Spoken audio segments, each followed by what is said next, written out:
Hi friends, welcome on Yourpedia. तो आप जानते हैं बिहार पब्लिक सर्विस कमीशन का जो प्रोजेक्ट मैनेजर का एग्जाम है उसके लिए आप तैयारी कर रहे हैं योरपीडिया के साथ। और बहुत ही वेल डिफाइंड सिलेबस है बिहार पब्लिक सर्विस कमीशन में प्रोजेक्ट मैनेजर का। योरपीडिया आपको जो 2500 क्वेश्चन 2500 के आसपास जो क्वेश्चन आपको सारे टॉपिक्स के आपको प्रोवाइड कर रहा है। बिलीव मी फ्रेंड्स, अगर आपने ढंग से कर लिया तो एग्जाम आप निकाल लेंगे और वही आपको तैयारी करनी है। आज का जो मेरा वीडियो है वो एक टॉपिक जो इंडियन इकोनॉमी से रिलेटेड है, प्लानिंग वगैरह से रिलेटेड है, उसी के ऊपर है। पहले मैं आपको थोड़ा सा उसका लर्निंग कंटेंट बताऊंगा, फिर 250 क्वेश्चंस है नीचे।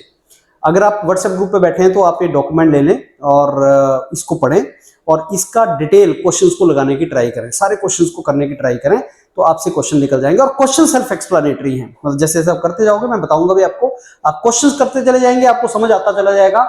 और मेरे को लगता है अब जो कुछ दिन आपके सामने आगे आ रहे हैं वो यही इसी के लिए सफिशिएंट है कि ये 2-2500 क्वेश्चन आपने किए, सारे टॉपिक कवर करते हुए और आप एग्जाम के अंदर चले गए। खासकर जो लोग जॉब कर रहे हैं, जिनके पास टाइम कम पड़ता है, टाइम तैयारी के लिए कम होता है, उनके लिए तो ये बहुत ही जबरदस्त स्ट्रेटजी है, आपको ऐसे करना चाहिए। अब ये बिहार पब्लिक सर्विस कमीशन में निकली थी जो आपकी जॉब्स, उसी के लिए है प्रोजेक्ट मैनेजर का। और ये ऑलरेडी आप जानते हैं फ्रेंड्स, जो आपका पैटर्न है, आपका कितने कितने क्वेश्चन कहां से आएंगे, और वो आपको ऑलरेडी आइडिया है सारा। ये टॉपिक हैं आपके जो सिलेबस दे रखे हैं इंडियन इकोनॉमी एंड इंडस्ट्रीज का।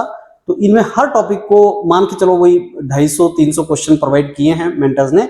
और आज का जो मेरा लेक्चर है ये है इंडियन इकोनॉमिक्स एंड प्लानिंग। ये वाला पार्ट जो है ये आज का लेक्चर इसमें से है। इंडियन इकोनॉमी के सेक्टर क्या क्या हैं आप जानते हैं। प्राइमरी सेक्टर होता है, सेकेंडरी सेक्टर होता है, टर्शियरी सेक्टर होता है। एग्रीकल्चर प्राइमरी सेक्टर है, सेकेंडरी जो होता है वो इंडस्ट्रीज होती है, और सर्विस सेक्टर टर्शियरी सेक्टर है, जैसे आईटी सेक्टर वगैरह, टूरिज्म, हॉस्पिटैलिटी, एजुकेशन, ये टर्शियरी सेक्टर है। तो इनके बारे में है।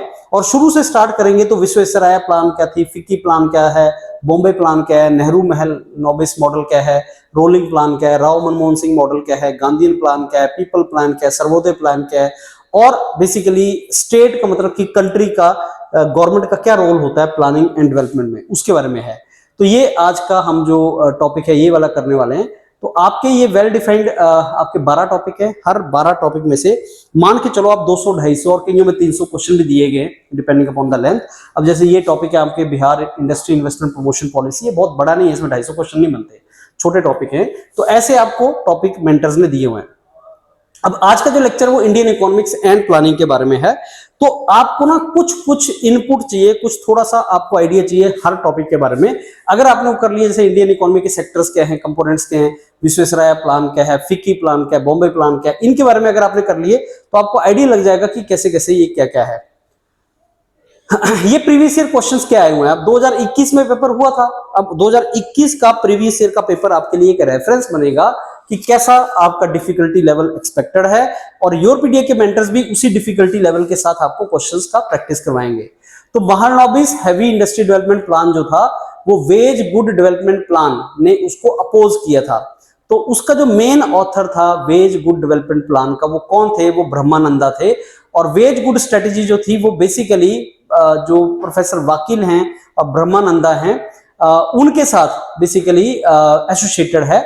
और ये बेसिकली एम्फेसिस करती है कि प्रोडक्शन जो वेज गुड्स होते हैं, फूड, बेसिक नेसेसिटीज, उनको बेसिकली प्रोजेक्ट अगर आप प्रोडक्शन उसका बढ़ाते हो एम्प्लॉयमेंट के लिए और इकोनॉमिक ग्रोथ के लिए, तो उसकी प्रोडक्शन आपको बढ़ा देनी चाहिए।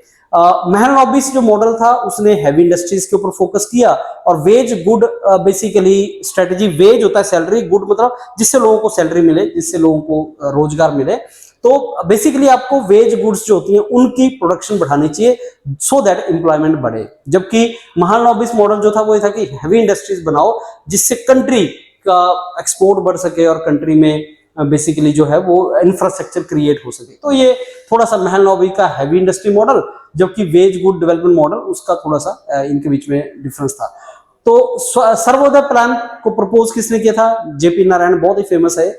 और वो गांधीयन आइडियल के थे और वो चाहते सर्वोदय मीन्स सबका भला हो, वेलफेयर फॉर ऑल। सर्वोदय का मतलब होता है सबके लिए वेलफेयर, और एक गांधीयन मॉडल के ऊपर बेस था। जयप्रकाश नारायण जिन्होंने इमरजेंसी के टाइम पे जेपी मूवमेंट स्टार्ट की थी, वो बेसिकली गांधीयन थे और वो चाहते थे कि ऐसा कुछ किया जाए जिससे सबको बेनिफिट हो। तो उस मॉडल के ऊपर थे।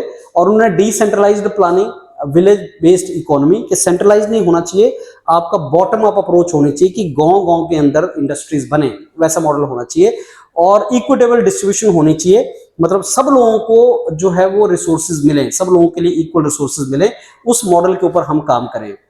फिर गांधीयन प्लान जो था वो फॉर्मुलेट किसने किया था? एस एन अग्रवाल जी ने किया था, 1944 में बना था। श्रीमान नारायण अग्रवाल उनका नाम था और एक गांधीयन प्रिंसिपल के ऊपर बेस्ड था, जिसको decentralization, village industry, self sufficiency भी बोलते हैं। गांधी जी ने हमेशा बॉटम अप अप्रोच को फॉलो किया, टॉप डाउन नहीं। जैसे मैं आपको पॉलिटिक्स का भी बताता हूं, पार्लियामेंट सबसे ऊपर है, फिर स्टेट लेजिस्लेटिव असेंबलीज है, फिर पंचायती राज आता है। अगर आप गांधीयन फिलॉसफी देखोगे तो गांधी जी ने बोला था कि पावर जो है विलेजेस में होनी चाहिए, लोगों के पास अथॉरिटी एंड पावर होनी चाहिए, विलेज पंचायत के पास होनी चाहिए, उनमें से फिर लेजिस्लेटिव असेंबली निकले, उनमें से फिर आपके मेंबर ऑफ पार्लियामेंट को पावर जाए। तो वो बॉटम अप अप्रोच फॉलो करते थे। वैसे ही इंडस्ट्री जो लगे वो हैवी इंडस्ट्री ना लगे, ऐसा नहीं कि कुछ ही हैंडफुल ऑफ लोग, टाटाज या अंबानीज या अदानीज, जो बड़े बड़े बिजनेस हाउस हैं या पब्लिक सेक्टर हैं, वही सारा सेंट्रलाइज कर लें। घर घर होने चाहिए, सब लोगों को इंडस्ट्रीज जो है वो स्मॉल स्केल इंडस्ट्रीज होनी चाहिए या कॉटेज इंडस्ट्री होनी चाहिए। कॉटेज इंडस्ट्री मतलब घर घर से जो इंडस्ट्री चलती है जिससे लोगों को रोजगार मिले। तो ये गांधीयन प्लान वही था। सेपरेट एनुअल प्लान एरा कौन सा था? 1990-91 में इंडिया की हालत बहुत ही ज्यादा खराब थी, इंस्टेबिलिटी वाला टाइम था और इसलिए 8वीं 5 ईयर प्लान लॉन्च नहीं हो पाई। तो 5 ईयर प्लान्स के बारे में भी नीचे लिखा हुआ है, हमने बात की हुई है कि 5 ईयर प्लान्स क्या थी। कि इंडिया ने जब प्लानिंग कमीशन बना 1950 में, तो प्लानिंग कमीशन का काम होता था कि पूरी कंट्री के लिए प्लानिंग करना। प्लानिंग कमीशन का ही नया जो अवतार है वो नीति आयोग है। तो जब ये नई गवर्नमेंट बनी 2014-15 में, तो नीति आयोग हो गया, प्लानिंग कमीशन खत्म हो गया। तो प्लानिंग कमीशन का मतलब होता था कि पूरी कंट्री के लिए 5 साल का प्लान बनाना और फिर खर्चा अकॉर्डिंगली करना, सो दैट प्लान को एग्जीक्यूट किया जा सके। तो प्लानिंग कमीशन इस तरीके से चलता था, first 5 year plan, second 5 year plan, ऐसे चलता जाता था। 8वीं प्लान के टाइम पे देखो, 1947 में इंडिया आजाद हुआ और 1950 में प्लानिंग कमीशन बना, तो 5 ईयर प्लान मींस 45-50 साल हो गए। तो जब इतने साल हो गए तो आपका यही टाइम आ गया, उस टाइम पे 1990-91 का टाइम आ गया। तो उस टाइम पे आपके जो 7 प्लान्स थी वो तो कंप्लीट हो चुकी थी, 8वीं प्लानिंग अभी स्टार्ट होनी थी, 5 ईयर प्लान। लेकिन 1991-1992 में क्या हुआ कि इंडिया की हालत खराब हो गई जब राव मनमोहन सिंह मॉडल आया। मनमोहन सिंह जो थे फाइनेंस मिनिस्टर थे और PV Narasimha Rao prime minister थे। तो 1991 में इंडिया की इकोनॉमी की हालत बहुत खराब हो गई और उस टाइम पे हमें वर्ल्ड बैंक वगैरह से लोन लेना पड़ा। तो उस टाइम पे हमने 5 ईयर प्लान लॉन्च नहीं किया। रोलिंग प्लान मतलब साल का प्लान, 5 ईयर तो 5 साल का होता है, लेकिन एक साल का प्लान बनाएंगे, क्योंकि 5 साल के प्लान बनाने के लिए हमारे पास पैसे नहीं थे। तो ऐसे बनता चला गया। तो ये ट्रांजिशन रहा बिफोर 8th 5 ईयर प्लान। तो 8th 5 ईयर प्लान स्टार्ट हुआ 1992 से 97 के बीच में, ये आपका नॉलेज है। दीनदयाल उपाध्याय ग्रामीण कौशल योजना, ये मैंने इस लेक्चर के अंदर डाल दिया। वैसे मेरे को लगा कि ये इस योजना जो कहीं ना कहीं इससे रिलेटेड है, अदरवाइज ये रूरल डेवलपमेंट मिनिस्ट्री के अंडर आता है। ये स्किलिंग प्रोग्राम है मिनिस्ट्री ऑफ रूरल डेवलपमेंट का, तो ये उससे रिलेटेड क्वेश्चन था। तो भाई साहब ऐसे क्वेश्चन आते हैं। अब मैं आपको लर्निंग कंटेंट थोड़ा सा दे रहा हूँ, आपके व्हाट्सएप ग्रुप में शेयर भी कर दूंगा। लर्निंग कंटेंट से आपको पता लग जाएगा कौन सी चीज क्या है। तो इंडिया के सेक्टर कौन से इकोनॉमी के या किसी भी इकोनॉमी के, तो ये सेक्टर जो होते हैं प्राइमरी, सेकेंडरी, टर्शियरी सेक्टर होता है। प्राइमरी में आता है भाई साहब आपका एग्रीकल्चर, सेकेंडरी में आती है इंडस्ट्रीज, टर्शियरी में आता है सर्विस सेक्टर। सर्विस तो समझ रहे हो ना आप, जैसे ये जो एजुकेशन कर रहे हैं ये भी सर्विस सेक्टर है। अगर मैंने आपको कोई एजुकेशनल प्रोडक्ट दिया, आपने खरीदा, तो वो सर्विस सेक्टर है। हॉस्पिटैलिटी, हॉस्पिटल, IT सेक्टर सारा सर्विस सेक्टर है। पढ़ाई लिखाई जहां पे ज्यादा इन्वॉल्व है, स्किल ज्यादा इन्वॉल्व है, वो सर्विस सेक्टर। इंडस्ट्री जो है सेकेंडरी सेक्टर है। इंडस्ट्री जैसे कोई फैक्ट्री लग गई वो सेकेंडरी है। प्राइमरी माइनिंग हो गया, आपका एग्रीकल्चर हो गया, फॉरेस्ट हो गया, जहां पे स्किल सबसे कम चाहिए। प्राइमरी में सबसे कम स्किल चाहिए, टर्शरी में से ज्यादा स्किल चाहिए। अगर टर्शरी सेक्टर आपका ज्यादा ग्रो कर रहा है वो अच्छी बात है, कंट्री डेवलप्ड है। अनफॉर्चुनेट पार्ट ये है कि इंडिया में जो प्राइमरी सेक्टर है उसकी weightage overall GDP, gross domestic product में तो बहुत कम है, लेकिन पॉपुलेशन इस पे बहुत डिपेंड करती है। इसका मतलब कि ज्यादातर लोग अनस्किल्ड हैं और खेती बाड़ी के ऊपर डिपेंडेंट है, जिसमें से पैसा नहीं आता, इसलिए लोगों की क्वालिटी ऑफ लाइफ अच्छी नहीं है। तो इनका मेन एक्टिविटी क्या होता है? नेचुरल रिसोर्स को एक्सट्रैक्ट करने से रिलेशन है इसका। जैसे माइनिंग हो गया या एग्रीकल्चर हो गया, ये मैन्युफैक्चरिंग है, ये सर्विस प्रोवाइड करने से रिलेटेड है। और इसमें रॉ मटेरियल का आउटपुट जो है वो रॉ मटेरियल निकलता है। जैसे माइनिंग की तो रॉ मटेरियल निकला, इसमें से आपके फिनिश प्रोडक्ट निकलते हैं। फैक्ट्री में से क्या निकलता है? फिनिश प्रोडक्ट निकलता है। इसमें से इनटेंजिबल, जिसको टच नहीं कर सकते आप, आपने योरपीडिया को पैसा दिया, योरपीडिया ने आपको लेक्चर दे दिए, तो आपने क्या टच कर दिए क्या लेक्चर्स को, आपके हाथ में तो कुछ नहीं आया, प्रोडक्ट नहीं आया। इनटेंजिबल मतलब सर्विस मिल गई, आप होटल में गए, होटल वालों ने आपको सर्विस दी, प्रोडक्ट थोड़ी दिया। लेकिन आप फैक्ट्री में गए, उन्होंने आपको पेन दे दिया, उन्होंने आपको कार दे दी, जिसको टच कर सकते हैं उसको बोलते हैं टेंजिबल, जिसको टच नहीं कर सकते intangible. Example farming, fishing, mining, forestry, dairy. Example textile, steel, cement, automobile, construction, banking, education, health care, tourism. तो अब एग्जाम में क्वेश्चन आएगा टूरिज्म कौन सा सेक्टर है, एग्जाम में क्वेश्चन आएगा सबसे ज्यादा शेयर जीडीपी में कौन से सेक्टर का है, एग्जाम में क्वेश्चन आएगा सबसे ज्यादा पॉपुलेशन कौन से सेक्टर के ऊपर डिपेंडेंट करती है। तो अब ट्रेंड क्या है कि जीडीपी में इसका शेयर कम हो रहा है, लेकिन इंप्लॉय अभी भी लोग ज्यादा इसी के ऊपर डिपेंडेंट है। ये मॉडरेट है, इसमें हाईएस्ट कंट्रीब्यूटर है। जीडीपी में सबसे ज्यादा कंट्रीब्यूशन किसकी है, टर्शियरी सेक्टर की। सबसे ज्यादा स्किल्ड लोग किसमें चाहिए, टर्शियरी सेक्टर में। सबसे ज्यादा लोग कहां पे एम्प्लॉयड है अभी, प्राइमरी सेक्टर में। सबसे कम शेयर किसका है, प्राइमरी सेक्टर का। ये आपको पता लग गया। अब प्राइमरी, सेकेंडरी, टर्शियरी सेक्टर के बारे में थोड़े नाम, इकोनॉमी में रोल, स्किल कितनी चाहिए जो मैंने आपको बताई, डिपेंडेंसी, तो किस चीज के ऊपर डिपेंडेंसी है थोड़ा देखोगे तो आपको पता चल जाएगा। सेक्टर के बारे में कंपैरिजन अगर करना है तो बेसिकली आउटपुट इसमें रॉ मटेरियल होती है, इसमें गुड्स आता है, इसमें सर्विस आती है। तो प्राइमरी सेक्टर से क्या निकलता है, रॉ मटेरियल। सेकेंडरी सेक्टर से क्या निकलता है, आपका प्रोडक्ट। टर्शियरी सेक्टर से सर्विस निकलती है। फिर एग्जांपल आपने दे दिए, वैल्यू एडिशन इसमें बहुत ही लो होता है, इसमें बहुत ही हाई वैल्यू एडिशन होता है, और एम्प्लॉयमेंट इसमें ज्यादा मिलती है, ये बढ़ रही है थोड़ी, और जीडीपी में कंट्रीब्यूशन कम है, इसमें जीडीपी की कंट्रीब्यूशन ज्यादा है। इंडियन इकोनॉमी में देखा जाए तो प्राइमरी एग्रीकल्चर सेक्टर का 16 से 17% शेयर है। सेकेंडरी सब ये बहुत इंपॉर्टेंट है, ये हमने 2025-26 फाइनेंशियल ईयर की बात की है।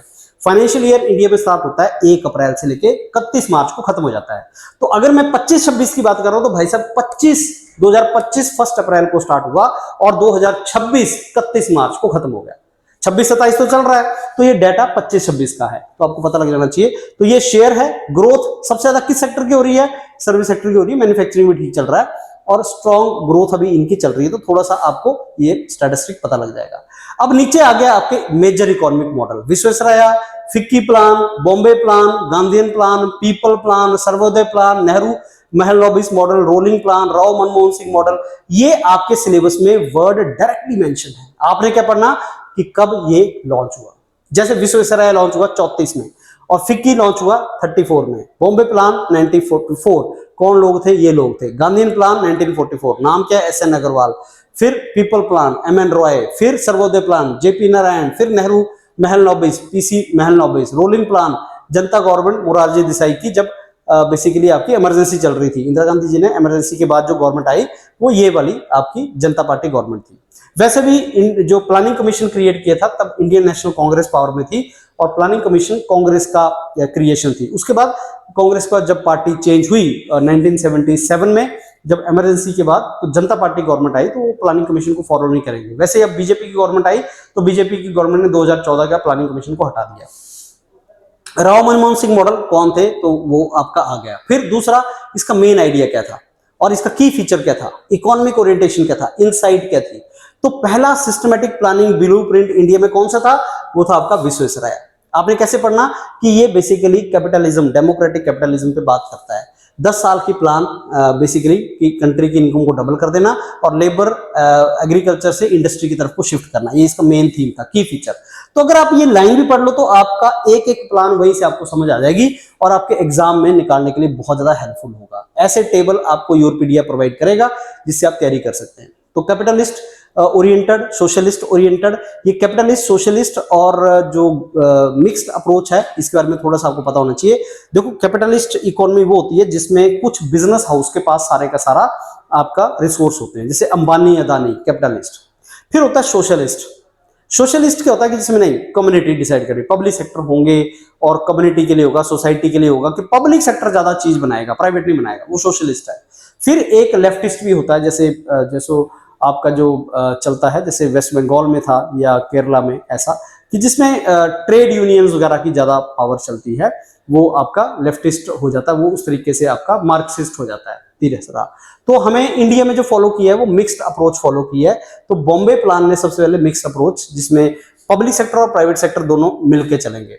तो विश्वेश्वरैया ने फोकस किया था कैपिटलिस्ट के ऊपर कि बेसिकली प्राइवेट सेक्टर के थ्रू इंडस्ट्रियल ग्रो करना, Ambani, Adani, something like that, Tata Birla होते थे उस टाइम, तो ये विश्वेश्वरैया था। सोशलिस्ट महलनोबिस मॉडल था कि लोगों की प्लान कि स्टेट मतलब कंट्री, गवर्नमेंट कंट्रोल करेगी इंडस्ट्री को। गांधीयन था सर्वोदय प्लान कि डिसेंट्रलाइज कर दो, गांव में ले जाओ। मिक्स्ड अप्रोच बॉम्बे प्लान थी, तो बॉम्बे प्लान ने क्या फॉलो किया, मिक्स्ड अप्रोच, पीएसयू भी रहेगा और प्राइवेट भी रहेगा। फिर उसका राव मनमोहन मॉडल ने एलपीजी, लिबरलाइजेशन, प्राइवेटाइजेशन, ग्लोबलाइजेशन। तो किस प्लानिंग में सबसे पहले एलपीजी की बात हुई, प्राइवेटाइजेशन, ग्लोबलाइजेशन और LPG, privatization, liberalization and globalization Rao Manmohan model में। फिर रोलिंग प्लान क्या था कि हर साल प्लान नया बनेगा, रोलिंग प्लान। तो ये कुछ इंपॉर्टेंट पॉइंट्स इससे रिलेटेड। फिर आपने फ्रेंड्स यहाँ पे type of economic model, socialist economy क्या होती है, कैपिटलिस्ट क्या होती है, मिक्स क्या होती है, ये आपको पता होना चाहिए। और इंडिया इस टाइम इंडिकेटिव प्लानिंग को फॉलो कर रहा है। इंडिकेटिव प्लानिंग मींस के लार्जली प्राइवेट ओनर रहेगा, गवर्नमेंट गाइडलाइंस देगी और जैसे जैसे बेसिकली मार्केट के हिसाब से सब चीजें चलती रहेंगी। तो 1991 के बाद इंडिया यही फॉलो कर रहा है। 1991 के बाद क्या है कि अगर कोई प्राइवेट हाउस ग्रो करना चाहे तो कर सकता है, जैसे इंफोसिस आ गया, विप्रो आ गया, टाटा बिरला पहले से थे, अंबानी, अदानी, ग्रो कर सकते हैं। गवर्नमेंट बस ऊपर ऑब्जर्व करेगी ठीक चल रहा है कि नहीं। गवर्नमेंट का कोर मॉडल बेसिकली ये मिक्स्ड इकोनॉमी इंडिया में ये था, शुरू से चलता था। लेकिन आजकल कौन सी इकोनॉमी मॉडल फॉलो कर रहा है इंडिया, इंडिकेटिव। मतलब इंडिकेटिव मींस गवर्नमेंट इंडिकेट करेगी, प्राइवेट प्लेयर उस पर काम कर सकता है। आज आप प्राइवेट इंडस्ट्री लगा सकते हो इंडिया के अंदर, ग्रो कर सकते हो। आप देख रहे हो लोग ग्रो करते हैं इंडस्ट्रीज में। सो मेन क्या है आपका पता होना चाहिए आपको, सोशलिस्ट इकोनॉमी क्या है, कैपिटलिस्ट इकोनॉमी क्या है, मिक्स्ड इकोनॉमी क्या है। सोशलिस्ट मींस स्टेट की ownership, capitalist means private ownership, mixed economy means public private दोनों की जो है मिक्स रहेगा। और ये बहुत ही इंपॉर्टेंट टेबल जिससे आपको पता लगेगा कौन सा मॉडल किस तरीके से चल रहा है, इसको भी गो थ्रू करना है फ्रेंड्स। फिर इवोल्यूशन कैसे हुआ कि भाई साहब 1991 से पहले गवर्नमेंट का बहुत ज्यादा कंट्रोल था, प्लानिंग कमीशन कह रहा था 1950 से लेकर 1951 के बीच में। फिर 1991 के बाद एलपीजी आ गया, लिबरेशन, प्राइवेटाइजेशन, ग्लोबलाइजेशन। हम वर्ल्ड बैंक के पास गए, उन्होंने बोला अपनी इकोनॉमी को ओपन करो, तो हमने इकोनॉमी ओपन कर ली। फिर 2015 के बाद नीति आयोग आ गया, तो नई गवर्नमेंट आई तो नीति आयोग आ गया और कोऑपरेटिव फेडरलिज्म की सेंटर स्टेट गवर्नमेंट मिलके उस तरीके से काम करेंगे। और इसका की ऑब्जेक्टिव्स जो थे वो बेसिकली सारे के सारे आपका ग्रोथ, एम्प्लॉयमेंट, ये चीजें हमने रख दी। तो इस तरीके से हमारा सारे का सारा इवॉल्व हुआ है। फिर फ्रेंड्स ये आपको प्रैक्टिस क्वेश्चन, बहुत से प्रैक्टिस क्वेश्चन अब आपने करना है, 250 प्लस क्वेश्चन आए हैं। तो आपने कैसे करना है, आपने क्वेश्चन पढ़ना है। Which sector involve direct extraction of natural resource. तो एग्रीकल्चर, माइनिंग, फिशिंग, फॉरेस्ट्री, आपको पता लग गया कि ये आपका प्राइमरी सेक्टर है। तो एक क्वेश्चन और एक कंसेप्ट, एक क्वेश्चन एक कंसेप्ट, और मेरे को लगता है 2-3 घंटे में आपका पूरा ये सब्जेक्ट आपको तैयार हो जाएगा। और इस टाइम पे इसी की रिक्वायरमेंट है कि आप कुछ घंटों में ही पूरा सब्जेक्ट तैयार कर लो। कौन सा सेक्टर ऐसा है जो लार्जेस्ट कंट्रीब्यूट करता है इंडिया की जीडीपी में? सर्विस सेक्टर है भाई साहब, बहुत ज्यादा, 50% से ऊपर कंट्रीब्यूशन किसकी है? सर्विस सेक्टर की। कौन सा जो है वो कंपोनेंट नहीं है प्राइमरी सेक्टर का? एग्रीकल्चर है, माइनिंग है, फिशिंग है, फॉरेस्ट्री है, बैंकिंग नहीं है, वो आपका टर्शरी सेक्टर है। Transformation of raw material into finished good किस सेक्टर में किया जाता है? वो मैन्युफैक्चरिंग या कंस्ट्रक्शन सेक्टर में किया जाता है।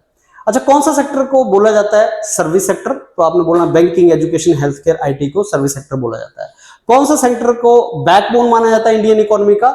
वो बेसिकली आपका प्राइमरी सेक्टर को माना जाता है इंडियन इकोनॉमी की बैकबोन, क्योंकि लोग ज्यादातर इसी के ऊपर डिपेंडेंट हैं। लोगों की इंप्लॉयमेंट जो है वो एग्रीकल्चर सेक्टर के ऊपर है, राइट। कौन सा सेक्टर फोकस करता है नॉलेज बेस्ड एक्टिविटीज, आर&डी, आईटी? वो आपका क्वाटरनरी सेक्टर। अब चौथा भी आ गया। देखो, जो रिसर्च है वो ना तो प्राइमरी है, ना सेकेंडरी है, ना टर्शरी है। टर्शरी क्या होगा? सर्विस सेक्टर, जिसमें जैसे मैंने आपको पढ़ा दिया। रिसर्च किसमें है? जैसे मैं कोई रिसर्च कर रहा हूं, डीआरडीओ, तो डीआरडीओ जो है वो टर्शरी सेक्टर है। इसरो टर्शरी सेक्टर है, बीआरसी टर्शरी सेक्टर है, और बीएचईएल जो हैवी इलेक्ट्रिक व्हीकल, जो आपके हैवी इलेक्ट्रिक इंडस्ट्रीज हैं, या कोई भी बड़ी इंडस्ट्री है, टाटा मोटर्स, वो आपका सेकेंडरी सेक्टर है। तो इंडस्ट्री सेकेंडरी सेक्टर आ गया, और सर्विस आईटी सेक्टर क्या आ गया? इंफोसिस क्या आ गया? टर्शरी सेक्टर आ गया। और क्वाटरनरी में क्या आ गया? रिसर्च आ गया। तो क्वाटरनरी में रिसर्च होता है। कौन से सेक्टर में हाई लेवल डिसीजन मेकिंग होता है आपका?